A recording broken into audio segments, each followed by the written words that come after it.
Okay, I think we'll begin now. I'm Jerry Garfinkel. I am the treasurer of the Jewish Study Center, and I welcome you all. As treasurer, I do have to tell you that the class is free. We do have expenses though, and so we accept and encourage donations, but there's no requirement to make any donation.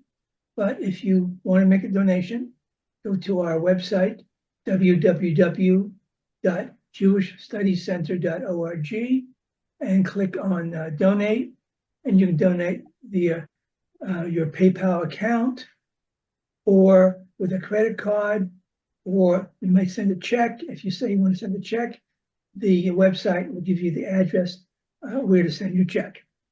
Okay, as you probably, let me talk about just a few technical points. As you probably noticed, we are recording this.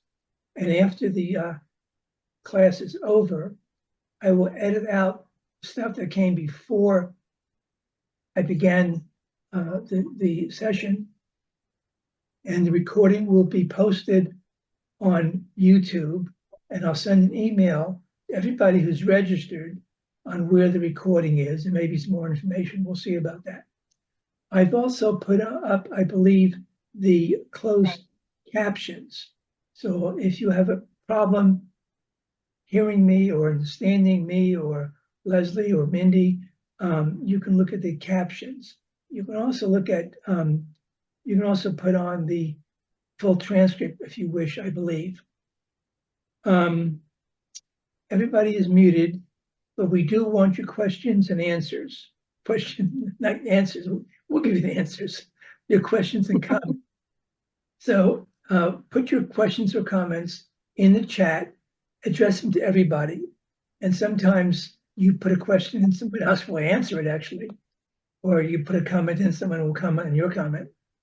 And after Lesley is finished with her presentation, Mindy Reiser, who is our vice president, will take care of the Q&A session.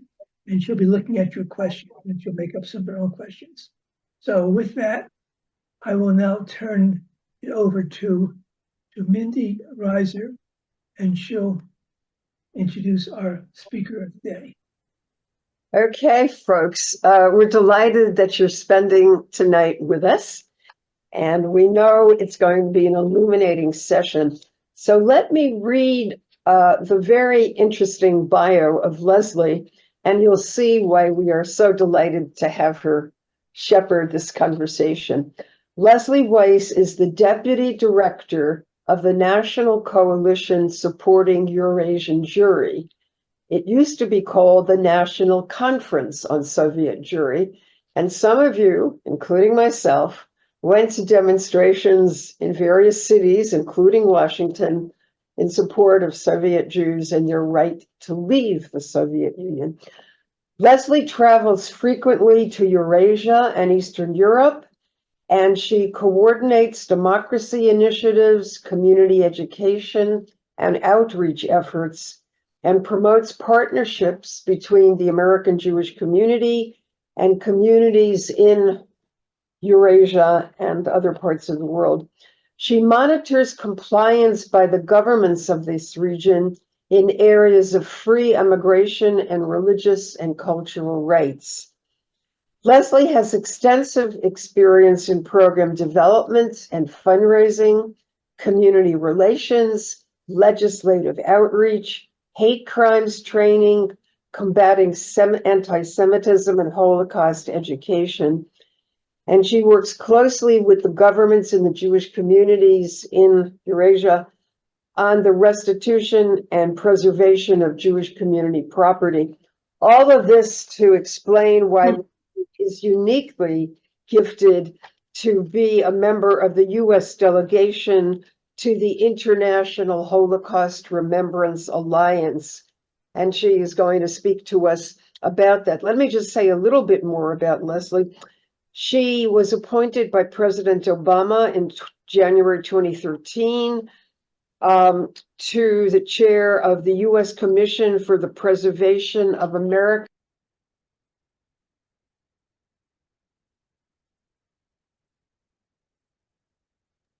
Mindy, you're muted for some reason. Hey, I was just explaining the various wonderful roles Lesley has had with the U.S. Commission for the Preservation of America's Heritage Abroad.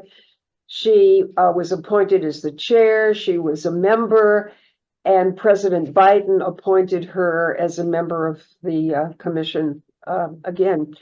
She's a graduate of Baltimore Institute for Jewish Communal Service. She received her BA in Jewish Studies from American University, a Master's in Social Work from the University of Maryland School of Social Work, and a master's degree in modern Jewish history from Baltimore Hebrew University. And now let's hear from Lesley herself, now that you know a little bit about her. Lesley. Thank you. Thank you very much.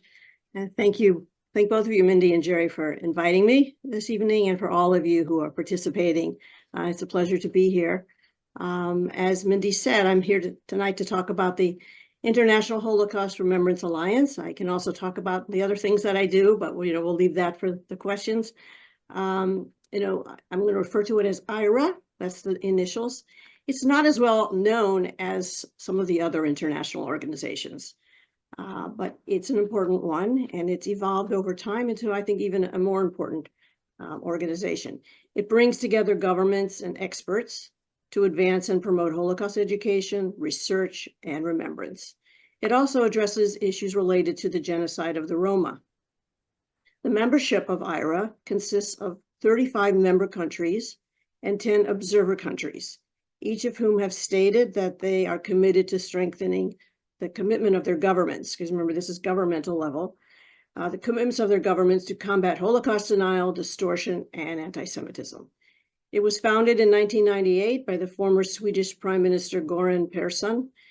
There was an international forum on the Holocaust, and there was a declaration in 2000. It's called the Stockholm Declaration. It contained a series of pledges to remember the Holocaust, educate future generations on the tragic events of the past, and to strengthen governmental cooperation to work towards a world without genocide. It's a very lofty proclamation, but years later, now 2024, it's actively working towards this goal.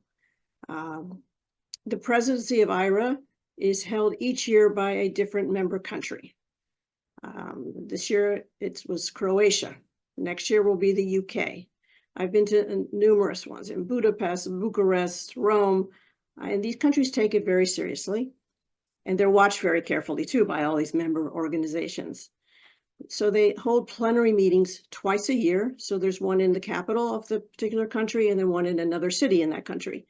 And what happens is the plenaries are responsible for adopting recommendations made by IHRA experts. So it's a multi-level kind of effort with lots of different players. Each country has a delegation consisting of educators, academics, researchers, policymakers, and representatives of Holocaust museums and memorials. So most of these people, many of them, have areas of expertise, such as anti-Semitism, dealing with Holocaust denial, crimes against humanity. So I am a member of the US delegation, and the delegation is led by Ellen Germain, who's the special envoy on Holocaust issues at the State Department.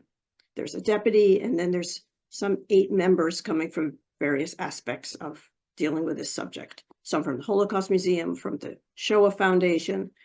I was asked to join the delegation in 2013 because of my work with the countries of the former Soviet Union and Eastern Europe. First at NCSEJ, the National Coalition Supporting Eurasian Jewry, as well as my appointment to the U.S. Commission for the Preservation of America's Heritage Abroad.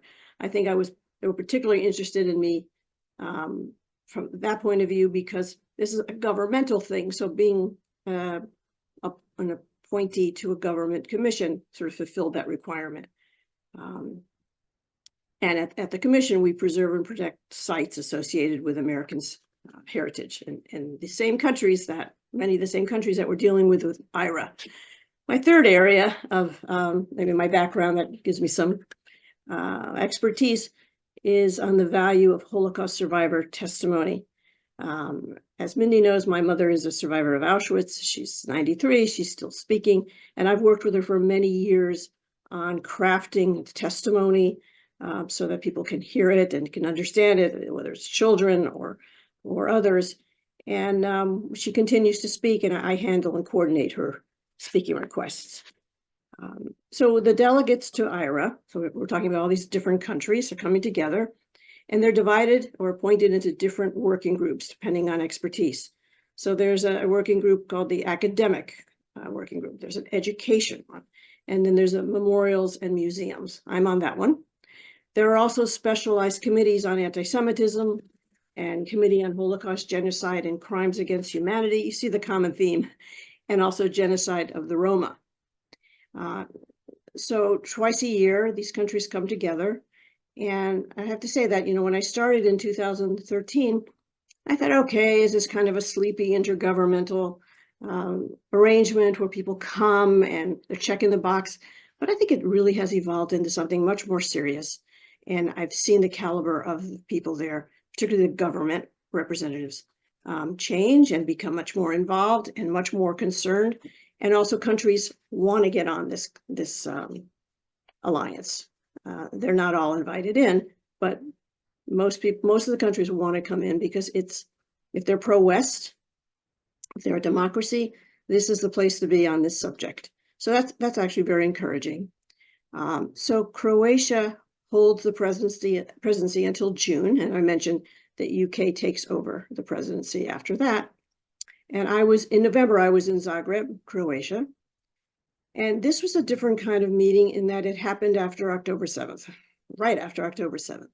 And we knew that we were at a critical turning point for the future of Holocaust remembrance because of Hamas attack on October 7th and the frightening rise in anti-Semitism. This was different. Up until then, of course, we've been dealing with horrible anti-Semitism and Holocaust denial, but this was a different kind of feeling.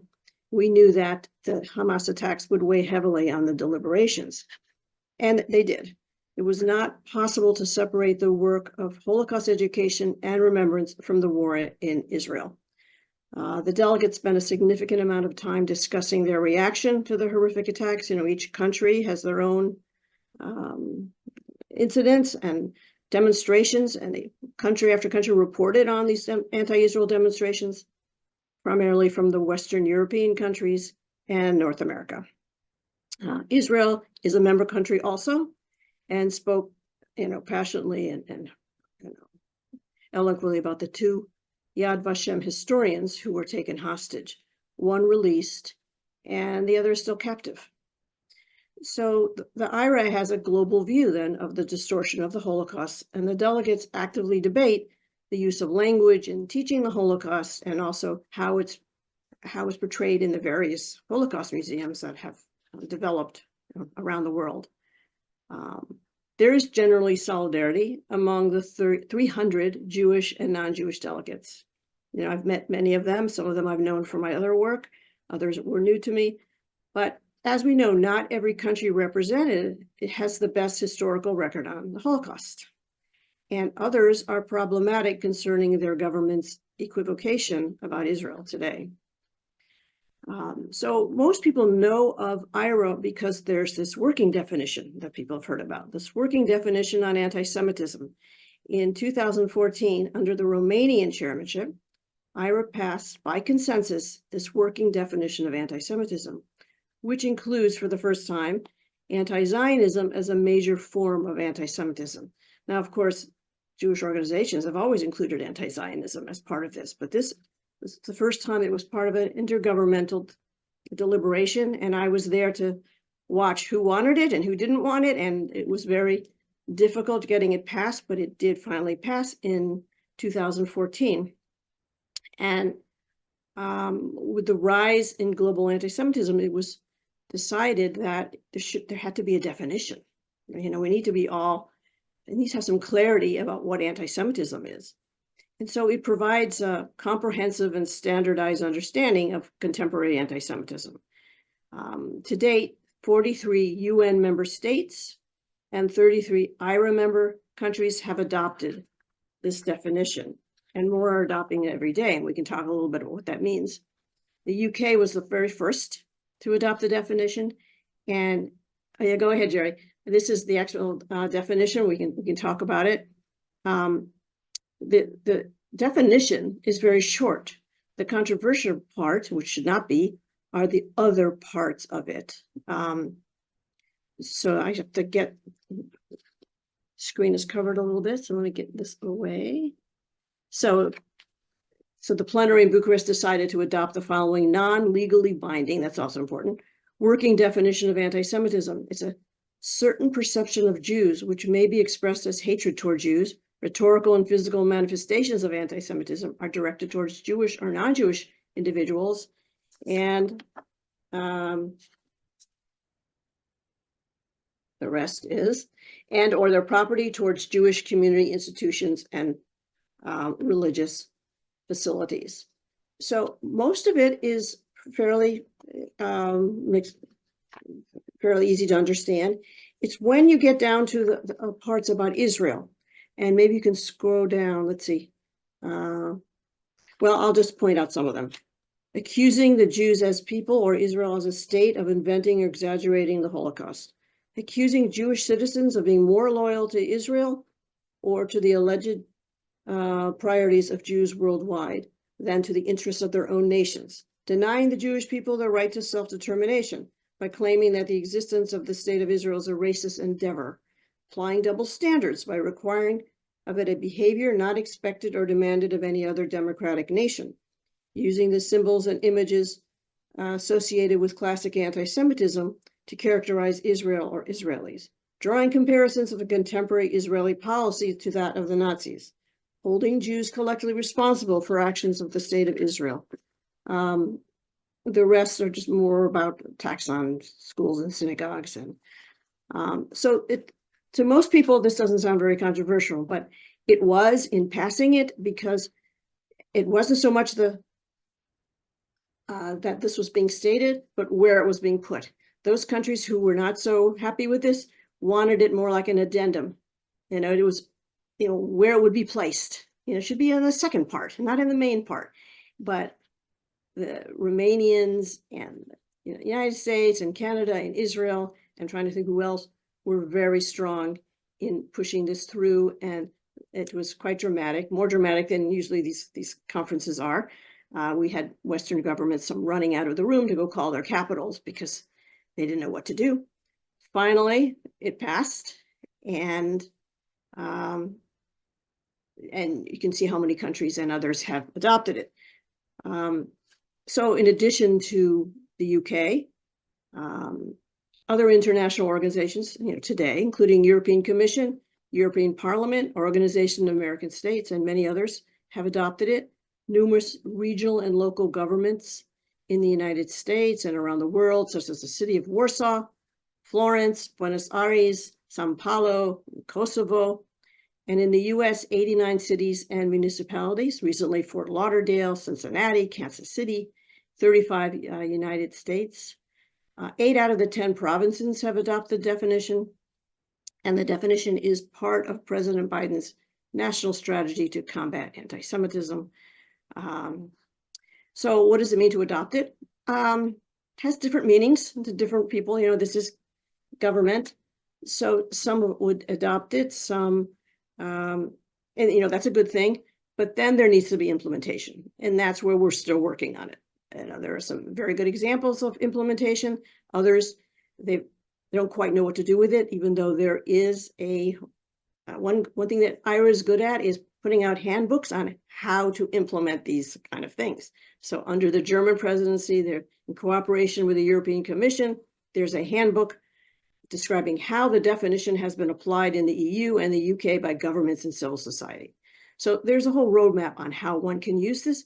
They just have to have the political will to do it. I'll mention, one country, Bulgaria, just put together a multi-ministry plan on combating anti-Semitism. And so they are using this definition. And so once we see it, I think it will be a very good example of how to do this in a country such as Bulgaria. And they're in more countries and municipalities and sports clubs and other have been adopting this every day. So I think it's very good. We can talk about some of the controversy later if you'd like. But what else happened at this plenary? So each country, when they are sharing this, they want to have something to show for what they're doing. And there's a discussion at lots of different levels. What are the priorities for this Croatian presidency? And one of the things that Croatia came out of that, it's actually a 4-day conference, is something called the IHRA Charter for Safeguarding Endangered Sites. And this means a organized network of finding sites that are endangered, that need to be preserved, that need to be accurately described, and not in a haphazard way. Because in the past, we would go to these conferences and there would be the same sites being talked about. And I never really saw much progress. That's changed because now there is a whole charter on which sites, how are they chosen? And these sites include extermination, concentration, labor camps, ghettos, mass graves. There is some legislation to protect these sites in these countries, but they vary. Many are not included on heritage registers, and they're not protected in any way. Sites are almost 80 years old, and there needs to ensure, preservation. One example, so since we were in Croatia, is the Ustashi extermination camp, Jasenovac in Croatia. And a number of people went to go visit this site. And so that was used as an example. It's an old site, it has a memorial, but it's not up to standards. Not only is it not being protected, but it doesn't have the full picture. Because many of these sites, as you know from Soviet times, never even mentioned that there were Jews that were killed. It would be victims of fascism. A lot of these countries in the past and some of the present are not great about talking about the collaboration of these countries. And so you'll find in some countries there'll be a plaque that talks about the Nazi perpetrators and will leave out the fact that they had tremendous help from the local SS and the Waffen-SS and their neighbors. And so not just IHRA, but in my other work, we're very insistent on it's got to have the complete history. You have to face your history, just as every country does. So that's one thing that came out. Also, archival access. Recommendations are being formed about that. That before the war in Ukraine, Ukraine was slow in opening up their archives. I had my own personal archives in part of that country, and it was very difficult, but it was getting better. But now, of course, the war has changed that situation. So it's a more systematic way of member countries to learn about the legal and practical challenges facing those who want access, because this has become a key item to preserving our history. And the academic working group in IHRA is one that's been charged to work on this. In addition to foreign ministers and experts, there are a number of international partners that participate in IHRA. UNESCO is now working with IHRA on a training program for educators and policymakers focusing on Holocaust distortion. There's a global task force against Holocaust distortion, and they're coming up with a recommendation. It's in a pilot phase. Another organization I had never heard of, Global Action Against Mass Atrocities, is now a permanent international partner. And there's an ongoing process of drafting teaching recommendations on the Roma genocide.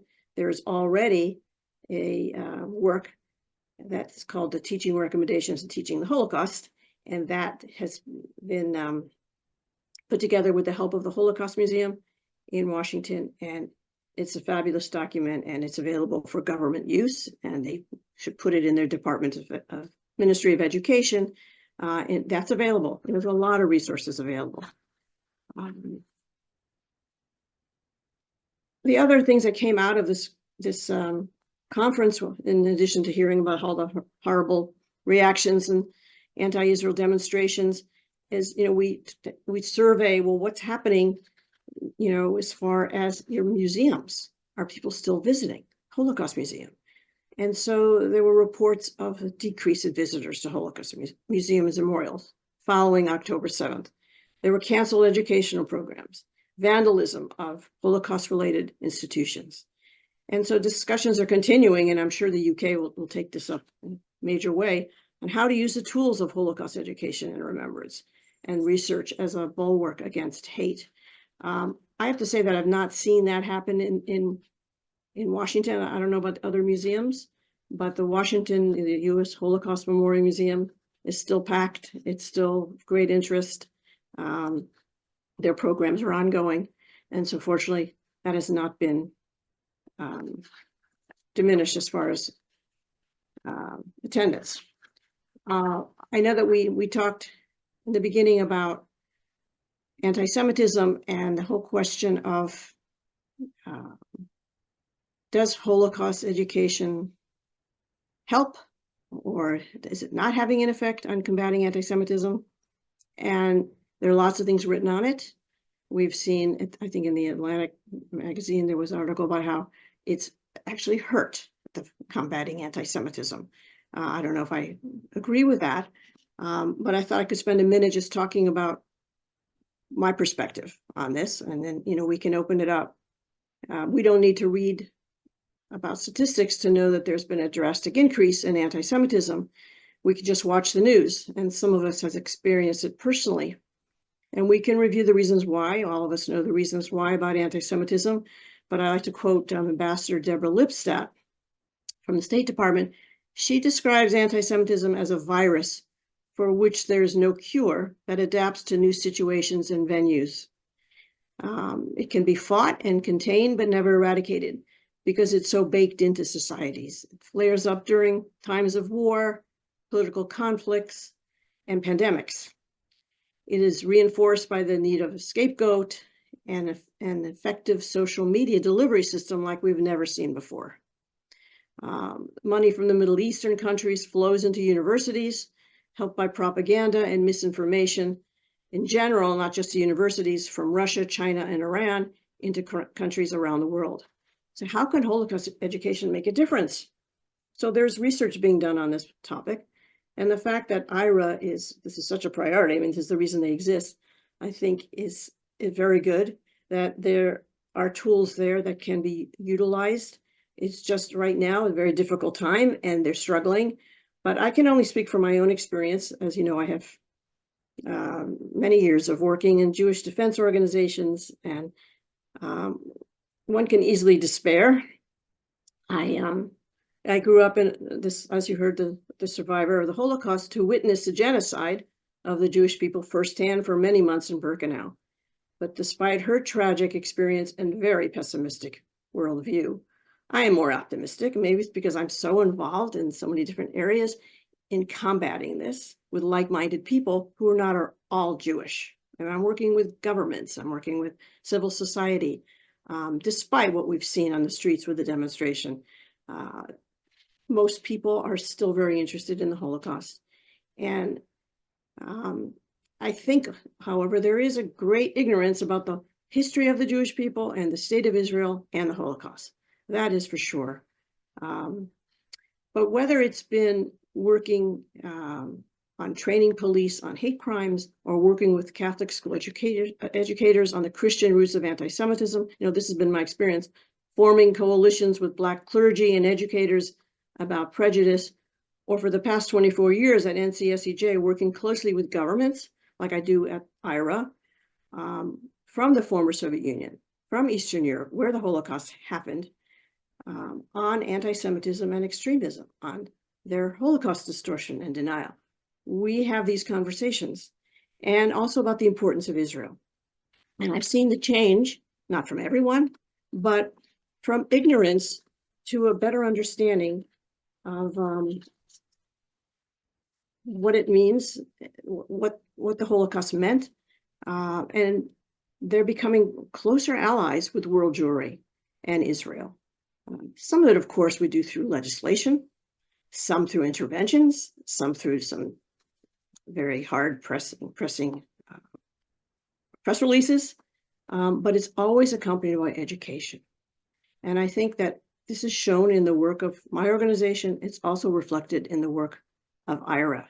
So I'm trying to leave on some optimistic note, and maybe we'll stop now and open it up to your questions. Okay, folks, Leslie's given us a lot to ponder, and please share your ponderings, your musings, and questions in the chat. But let me kick things off, Lesley, in terms of the contributions of individuals from countries that have rather small Jewish populations and have a strong presence of Catholics or even Muslims. Can you say something about how education has worked there and innovative ideas that interfaith context can bring? So every country's different, and every country has a different political system, political will, education system. Those who are part of IHRA know they have to do this, whether they want to or not. They know they have to do this because they're being judged on it. And so each year or each plenary, they come prepared with, this is what we're doing. Some of it's better than others. So I know that there is a level of Holocaust education and discussion about anti-Semitism in many of these countries, not all, and some need some help. But you know what, in my other work, we deal with the stands with the Caucasus and Central Asia, and those are predominantly Muslim-dominated countries. And now you can say they're not democracies, that they're more authoritarian. There's very little anti-Semitism in those countries. And there's an interest in talking about how Jews were evacuated to those countries and how proud they are. They're not going into so much detail about what really happened to those Jews when they were evacuated, but at least they're proud that Jews came there and were safe, that they saved Jews. They want to open up their archives to show it. There is an interest in their population understanding Holocaust and anti-Semitism. So just on the Caucasus and Central Asia, every year Kazakhstan holds it's called an interconfessional meeting of all the different religions, all the different clergy. They have even a mufti there, and my NCSCJ has participated every year, and it's to show tolerance of all religions. And so that's another example. Azerbaijan, of course, is very close to Israel and has also been in the forefront of trying to combat anti-Semitism. But mainly, we're dealing with these Slavic countries, Eastern Europe, and it's a mixed bag. And I'm not going to call out countries who are not doing a good job. Let's just say that it is a mixed bag. But a lot of countries, I mentioned Bulgaria is very good. Moldova, tiny little Moldova, who's under threat from Russia, in the past years has done an amazing job of pulling together their ministries to talk about anti-Semitism. And you would think that would not be a priority for them. And again, like you said, not all these countries have a lot of Jews, but they're part of IHRA, and they see it as their responsibility. They report on it when they come to the conference, and they're called on it when they aren't doing it. This is not a legally binding organization. Nobody's going to be penalized, but there's a lot of review on what they're doing and how it could be improved, and helpful suggestions. What about the role of the Catholic Church and the current Pope, who certainly has taken more of a role in addressing public matters, political and civic matters? Are you seeing any impact of his presence in the discussion of Jews and the Holocaust?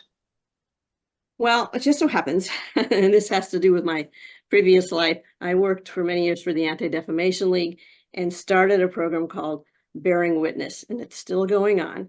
And it was together, it was the Washington office of ADL together with the Holocaust Museum to bring together Catholic school educators to understand the Christian roots of anti-Semitism and what they can do today and how they can teach the Holocaust. This is at Catholic schools. And it was tremendously successful. I was really amazed. I hadn't had that much exposure. It was together with the National Conference of Catholic Bishops and National Catholic Education Association. They were very interested in discussing this. I've never seen such an outpouring of regret, except from these Catholic school teachers. So I don't know if it's coming from the Pope, but at that level, and this is the United States, these Catholic school teachers can't get enough of trying to understand the Holocaust. And I've seen it many, many times. I don't know how it is in other countries. I know in Latin America, there's still some questions about They even know that educated the fact that Jesus was Jewish. I mean, there's some gap there. But in the United States Catholic community, and in those countries that we're dealing with that are Catholic and Christian Orthodox, there's also an interest in it. Because that's who we're dealing with when we deal with these governments. They're not, except for Zelensky, they're not usually Jewish. Okay, we have so far one question. I'm going to wait till we get maybe 2 or 3 more, and then we'll address them. In the meantime, when you're getting your fingers ready to type your questions, let me ask Lesley to think about some of the most innovative programs that museums and educational institutions are developing and promoting that have struck her as things that we might do here, or even cities in the United States. Lesley and I talked earlier that a number of cities have Holocaust museums, so we're not just talking about countries. Yes, I am most familiar with the Holocaust Museum in Washington, maybe because my mother is a survivor volunteer, and I see the kind of innovative things that they are doing. And it reaches out beyond the United States. I mean, they have their materials translated into Farsi, into other languages. They're dealing with other genocides as well. They're tremendous in their outreach, in their programming, in their education of school children to diplomats, and the Shoah Foundation also out of California.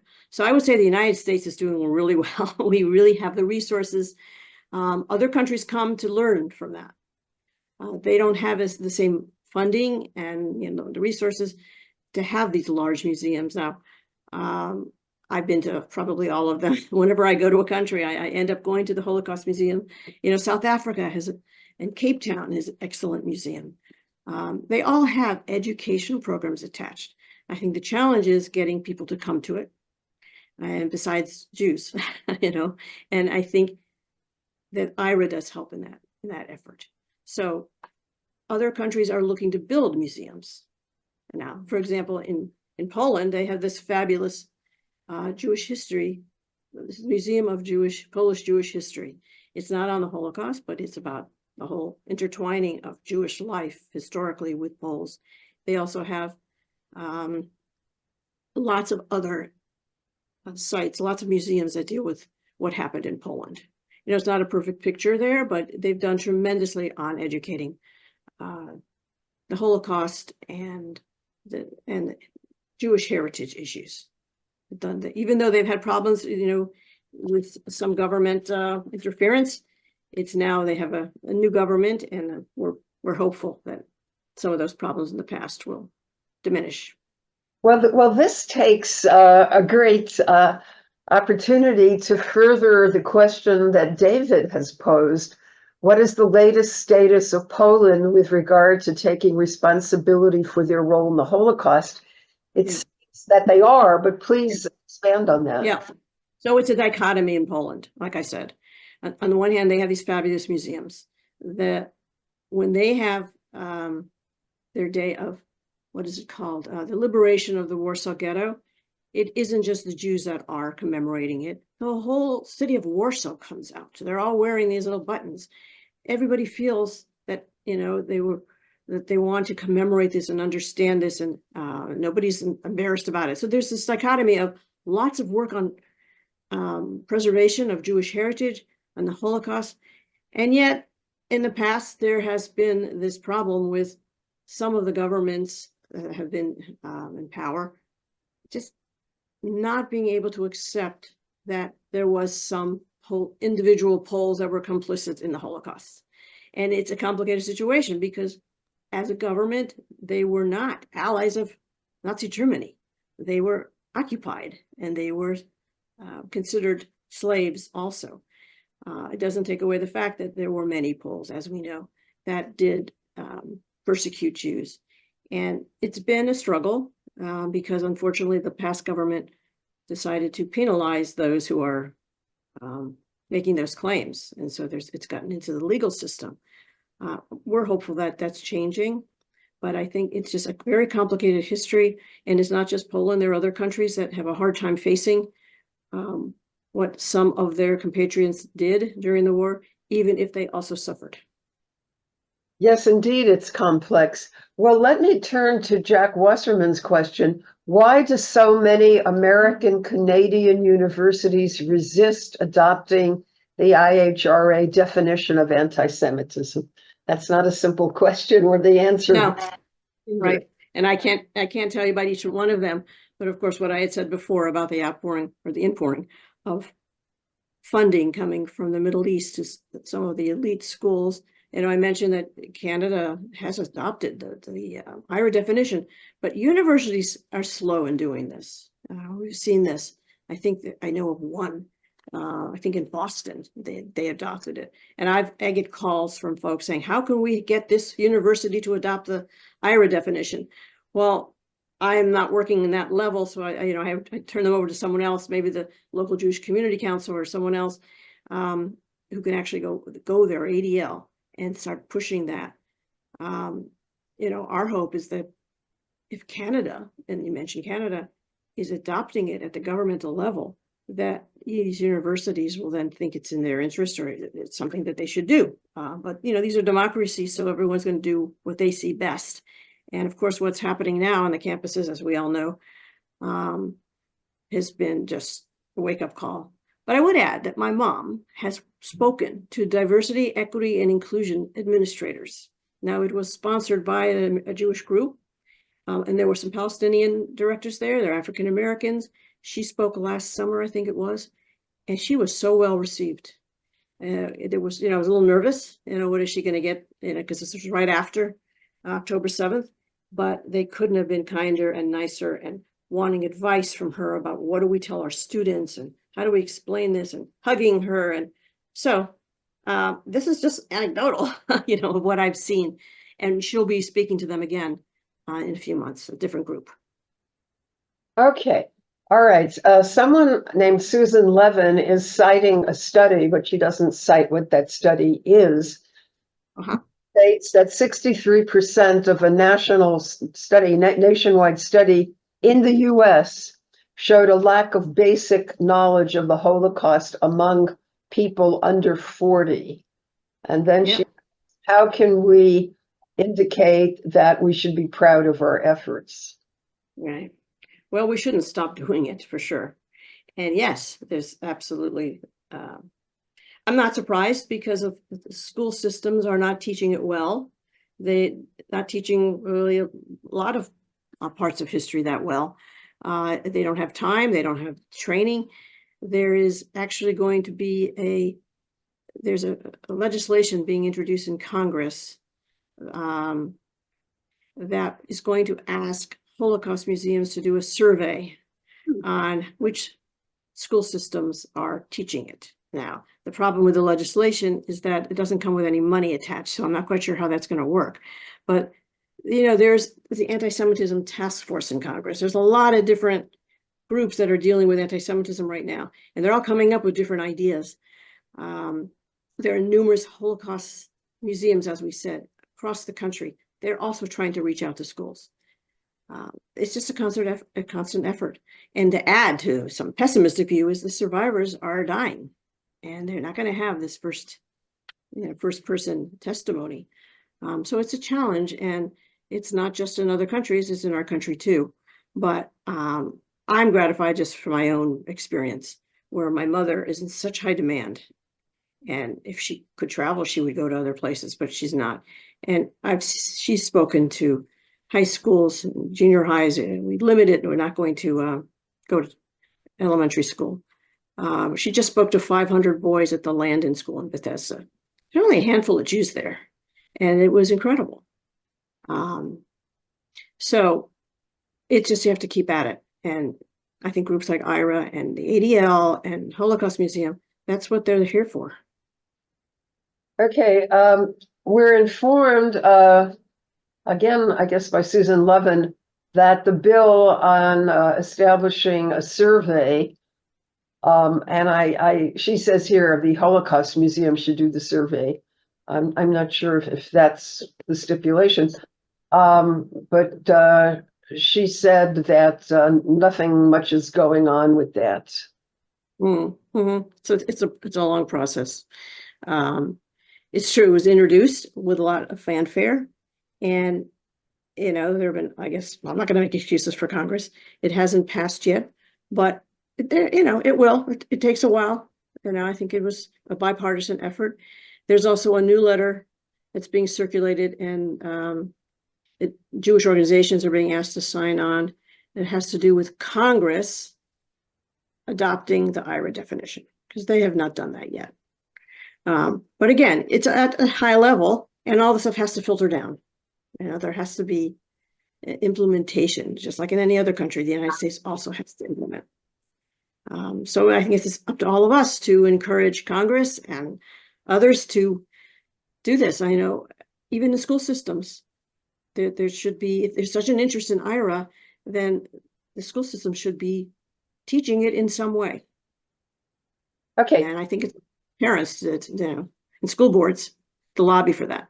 In our digital world, is there any effort to digitalize survivors' testimonies and gathering that so that museums and school systems across the world have access to this? Yeah. Oh, yeah. That's a major effort. They've actually been very successful. The Canada, United States, Holocaust Museum, Shoah Foundation, they all have all these survivor stories. If you're a member or you a follower on Facebook or wherever with the Holocaust Museum, you are inundated every day, because I follow it, with another survivor story. They're constantly having programs there. They're always recorded. You can get whatever you need of survivor testimony. I know the Shoah Foundation was having these virtual, I don't know what you call it, where they have the survivor there, and she's no longer living, but there have been all these questions asked, and so she appears. I don't know what the right word is for it. And I tried to get my mother on that, but apparently it costs $75,000 and you have to raise it yourself. So I kind of nixed that idea. They look for like your congregation or someone else to, because it's very expensive to do. Okay, But David Goldstein, Goldstone, I can't see the rest of his name, tells us that both his parents have videos recorded in the USC Shoah Foundation on that. Then Marcia says something here. Marcia, what's the rest of this? hologram, that's it. That's the word. Thank you. Hologram is the word. Yeah, it's an amazing concept. And I think it just requires some money to do it. Bracha, I know you have thoughts on many things. Do you have any questions you'd like to pose directly to Lesley?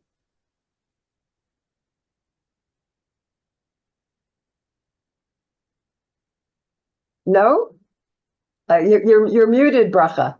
Thank you so much, Lesley. I've learned so much already about your work, and kudos to you on all the different initiatives. So I just have a personal question. I always have read my Aunt Ruth's story. She went through 5 camps to middle school and high school kids, but I've been sort of out of the loop now because I've been doing other kinds of work. I'm not in K-12 schools right now. So, like, how would someone like me who wants to advance Holocaust education, have some background in education itself, where's the doorway? Where is the access point? Yeah. So with my mother, sometimes it's the Holocaust Museum, who is now who tells students or tells schools that my mother's available, and they take her up on it. Other times it's a parent that calls up and says, you know, they'd like for my mother to come and speak into their children's class. And then once they hear her, they want her every year. And so there's a lot of repeat. I know in one school they stopped doing it, and one person who was a teacher there was trying very hard to lobby to get it back and has not been successful. So it's really a mixed bag. But I would think that someplace like in Virginia with the governor, he has a task force on anti-Semitism, and part of his platform is Holocaust education. So, you know, we could talk outside of this, and I can connect you with someone who's on that task force to get the governor working on that. Okay, thank you. Well, That might be something people in other cities could do, because this is recorded. People in other cities and states will be apprised of that. I wonder also, in terms of younger people, Lesley, and you can't speak to the entire world, are you seeing questions that are posed by young people under 20 that older people might not point to? Are you seeing any age differences? Of course, that varies by country as well. Mm-hmm. So I've spent a lot of time with young people because, I've gone to all these lectures for my mother, and they are just shocked because they don't know this stuff. My mother was only 13, and some of these kids are not so much older than them. And so they're really affected because they can relate to her. She's not lecturing them. She's telling what happened to her, and they didn't know, and they hopefully will read up about it. And I've seen responses now, again, this is before October 7th, where, there's public schools, there's a lot of Muslim kids, a lot of Arab kids, and they come up and hug my mother because it's, person to person. Now, she's not talking about Israel, and no one's asking her about that. And we haven't seen that since, but she knows what to say, and so young people just are shocked. And of course, and there's always those who come up who have a relative. And so they want to talk about that. It's a whole variety of things. But I would say that, as we've heard, most people are ignorant. They've maybe seen a movie, even adults, they really are not aware. And Jews as well are not aware of the extent of the Holocaust and what happened there. Right, there's a very long comment here by Debbie. Let's see. She says here, the state of Texas mandates age-appropriate Holocaust education for grades K through 12 in all schools. Given Texas's dismal current standing, that's interesting to know. The annual Holocaust Remembrance Week in the last week of January, in Texas. However, each school's principal decides how the information is best being taught. Well, that's interesting. And then she says, President Trump signed the Never Again Education Act into law, but it is up to each locality to ensure providing survivors and reliable resources. Do you know anything about that? Just what she said. That, it really just depends on the school system and the state. And but I do know that where there's a Holocaust museum, there are survivors connected. And those survivors, in most cases, becoming less and less available, but they're available to speak. And, people should use them. People should call on them because they're not going to be doing it much longer. My mother's one of the younger ones. Is there a network of survivors internationally that they run for? They're not really. It's more local. So there's a network of survivors here in Maryland, and reaches out to Virginia. There is second generation groups. I'm on Facebook, so I see them all, for better or worse. There's third generation efforts now as well. There's a whole movement to get the third generation involved and to train second generation and third generation how to speak about the Holocaust, because they see what's coming, and so there is that movement. Lesley, who is doing this training work? It's the training it's new, and it's connected with the Shoah Foundation. They have a Washington office. So it comes from a second generation person who's trying, it's just volunteer, is organizing that.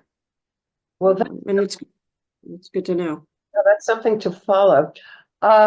Okay, we're getting close to the end of the hour. Jerry, is there any question you particularly want to pose to Lesley? Not sure the question, but some comments though. Why universities and other, especially universities, don't adopt the definition, working definition. I think your point number 8 about not having double standards for Israel among other democratic countries. The students want to do that, and they don't want to stop the students from doing that. I mean, that's right. The thing. They do want to, heap on Israel, even though they don't heap on other countries. So Right. That's the big point. I mean, they claim that they're not anti-Semitic, but they really are. And it's just, talking about museums, I lived for a few years in El Paso, Texas. El Paso is going to be pretty big, but the Jewish population is about 5,000. They have a Holocaust museum. Every city of any size seems to have it now. And talking about the education, I for a short period, I tutored some students in one of the schools in Northern Virginia, mostly Black students. Someone recruited a few of us. And one of the students talked to me afterwards and said, look, we just read about Anne Frank. Great. Whatever happened to her? I mean, they read Diary of Anne Frank, but they didn't know that she died in a concentration camp. I mean, so you have a Holocaust education, but you don't have, it's not always complete. Right. Absolutely. You're right. It's very thin. And I've actually thought that Night, Anne Frank is good to read, but Night is maybe not the best book for ninth graders to be reading. It's too difficult. It's too religious. They can't really relate to it. Part of it, yes. And so there are other books that I've recommended actually to Fairfax County schools that would be, you could use it in English class or literature class, and it can relate more to the story, of a young person. And more common thing about your question, your mentioned cemeteries. I was on a sort of Jewish tour of Ukraine a number of years ago, way before the war began. And in one Jewish cemetery, people had stolen the bones from the gravesites. And then in the cemetery of my father's, where my father was, grew up in Shtetl, Buchach, which also Agnon is from, and what's his name, the guy who organized the archives in Warsaw. They're all from Buchach. And there's a group now that is trying to make the cemeteries more secure. So they have a nice fence around it, and they straighten up the gravesite. So there is a group that's doing things in Poland, I know, in Ukraine, and other places that try to make the Jewish cemeteries more robust in some way. All right, let me probably make this the final question. In terms of the Haredi Jewish communities, certainly in Israel, here, I don't know about Argentina, and I'm not too sure about Europe. What is their stance vis-a-vis the Holocaust in terms of education, in terms of communicating to the younger generation, this aspect of Jewish history? So I know we don't have a lot of time, but I can tell you that my mother is in high demand with Chabad. She's on the Chabad circuit now because, they're all the Chabad rabbis in this area, they're all related, and they can't get enough of her because her message for them is the continuity of Jewish life. And that is what they preach, and that is what they live and want to get to those people who are not as Jewish, and so that they, it's not been so in the past. They've not really reached out to her, but now she's doing all the Chabad groups in the area. The others, they all come from Holocaust survivors. Satmar, I work with them in Brooklyn and on the commission. They're all Hungarians. They're all descendants of Holocaust survivors. So they're okay. They're fine with this. Of course, they are not in public schools, so. Okay. Are there any final words you'd like to share? Again, what encouragement can you give to people to reach out in their own communities? Most people on this call are probably from this area. I can't tell if others from other parts of the country are in.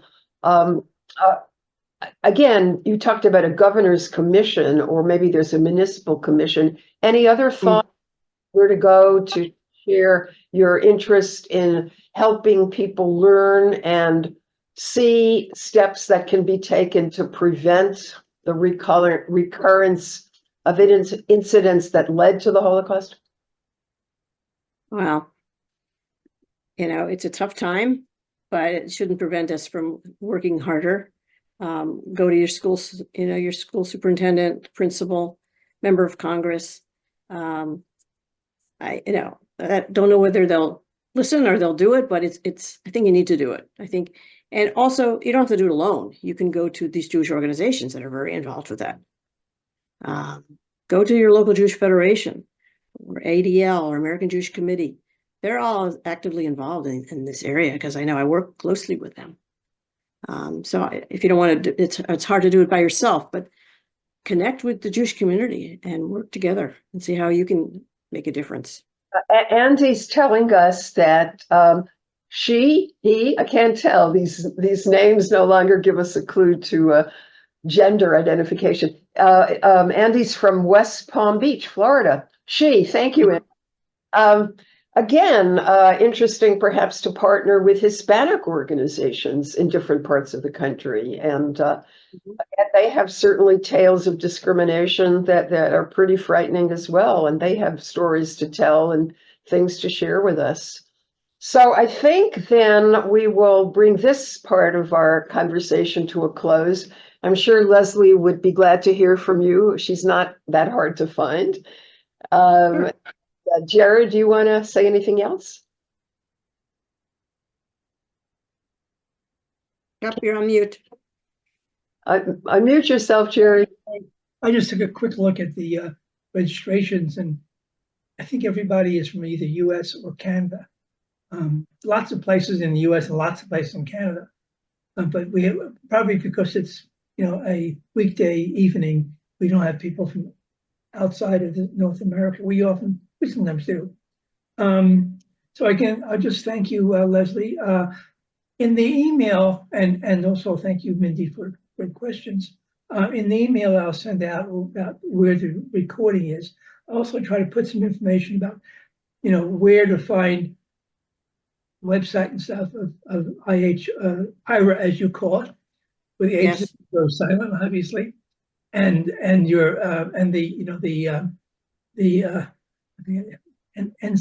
think of NCSW, but and the National Council for supporting Eurasian Jewry. So I'll have some information about that, maybe more from you. So in today's Wednesday evening, probably around Friday, you get an email where the recording is. Let me just jump in here that Debbie Link informs us she's from Baltimore. She's originally from Baltimore and she lives in San Antonio, Texas. Well, we're hearing from Texas, aren't we? The Holocaust Memorial Museum in San Antonio is part of the local federation. Okay, that's good. Have you been there, Lesley? I have not. All right, put that on your list. The El Paso one is also by federation. Uh-huh. I mean, well, actually, it's by the JCC, but they're all related to each other, obviously. Okay, thanks, folks, for letting us know what you're up to and where you're from. That's always enlightening to us. Okay, as we say in Hebrew, Laila Tov, a good evening. Earlier evening for some of you, later evening for others, and we hope you'll continue to check out our programs. And we'd love to hear from you. Yeah, our next class, by the way, is in the beginning of March about Jews in small communities, small Jewish communities at least. I mean, that's where I come from. I come from the Catskills. My hometown, in some sense, is a gigantic metropolis of 400 people. Most, at least half Jewish. So wait, and before that, we're going to have a talk on the world of the sofer. And that is a critical part of Jewish life. The person, the scribe, who creates the actual parchments and the written text of the Torah and often illustrates it in extraordinary ways. And we have somebody who will be talking about that in a week to come, 21st of February. A week from tonight, same time, 7 o'clock, 1 week from today. Okay, hope you'll join us. Okay, bye-bye, everybody. Bye-bye. Thank you.